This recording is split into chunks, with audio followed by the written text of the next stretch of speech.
Hi everyone, Teacher Adrian here. Today is Monday, April 6th. The weather is gorgeous and sunny, and today I'm going to teach you how to make a little decoration for your Passover table. Check it out. In the Passover story, Pharaoh had a lot of problems with some small little slimy green creatures. Yep, you're right. Frogs here, frogs there.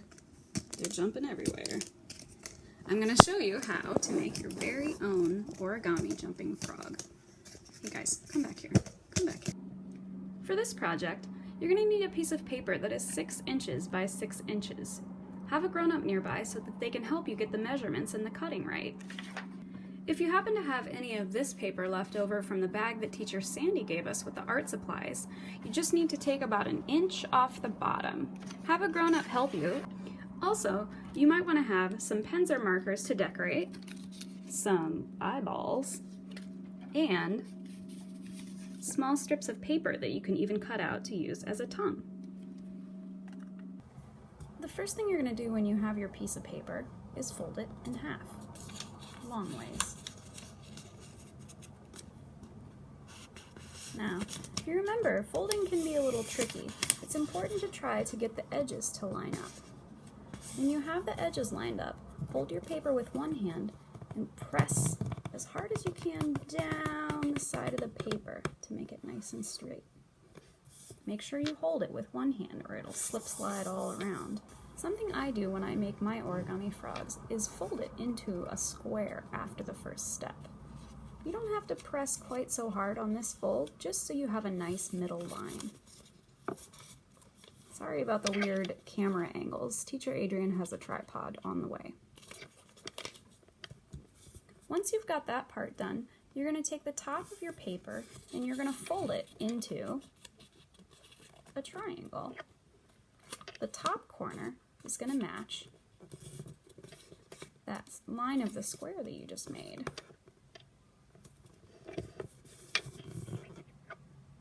Then you're going to flip it over and do the other side.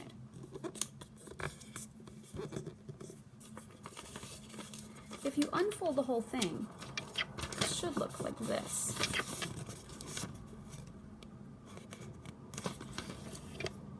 The next step is that you're going to take the other corner that you didn't fold and fold it down here. You're trying to make an X. And you're going to flip it over and do the other side. And if you look at your paper, you should see an X. Here's the tricky part, so you might want to have a grown-up stand by to help. For this part, you're going to take your unfolded square and you're going to press the sides of the triangle in together. I'll show you what I mean.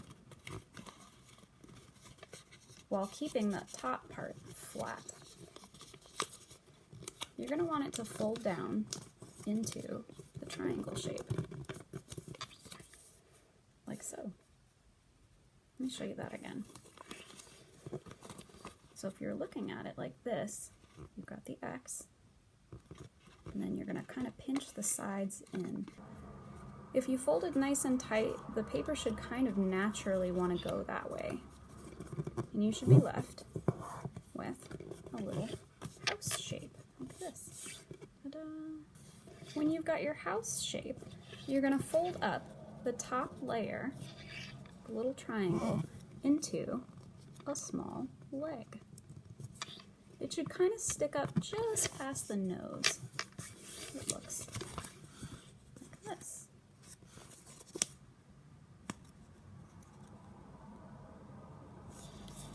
Now you're going to do the same on the other side.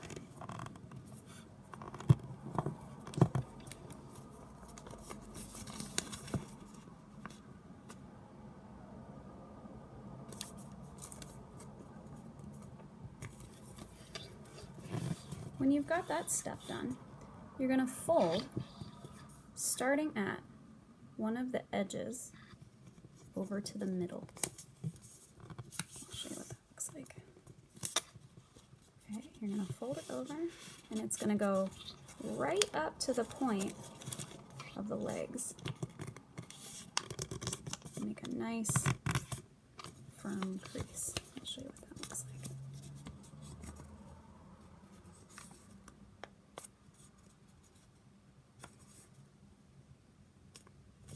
And you're going to do the same on the other side. Origami is something that I find kind of tricky, and I've challenged myself to get better at it.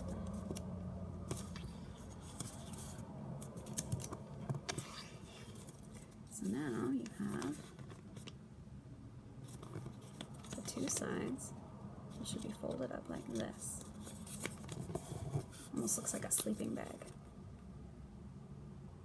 Then you're going to take the bottom of the frog and you're going to fold it up all the way to the tippy top, to kind of the middle of the legs, like this.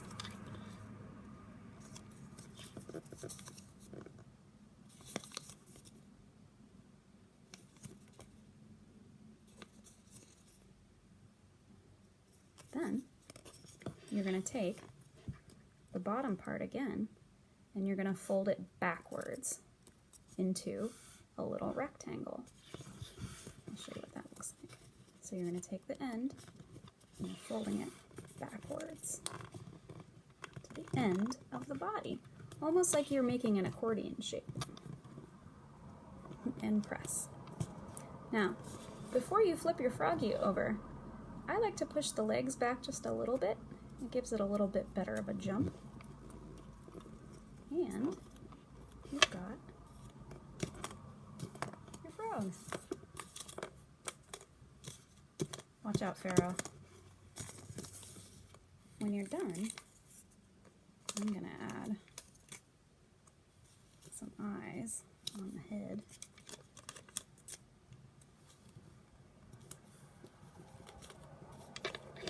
Boing. Whoa. If you want to add a tongue to your frog, I cut out a skinny strip of red paper. It's just a couple inches long. And this part's a little bit tricky too.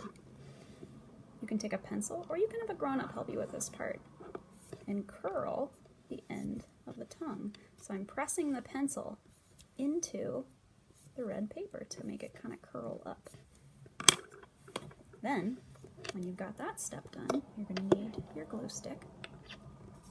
Flip your froggy over and put a little glue in between the legs and glue your tongue on. Ta-da!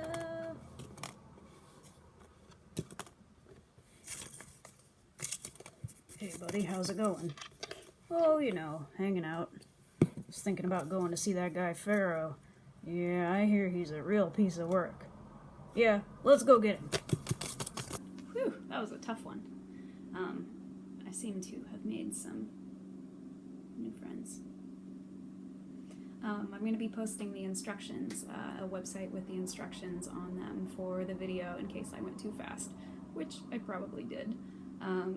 Like I said, sorry for all the weird camera angles. I have an iPad tripod on the way, and hopefully the videos will be a little better quality. Thanks, guys. See you soon.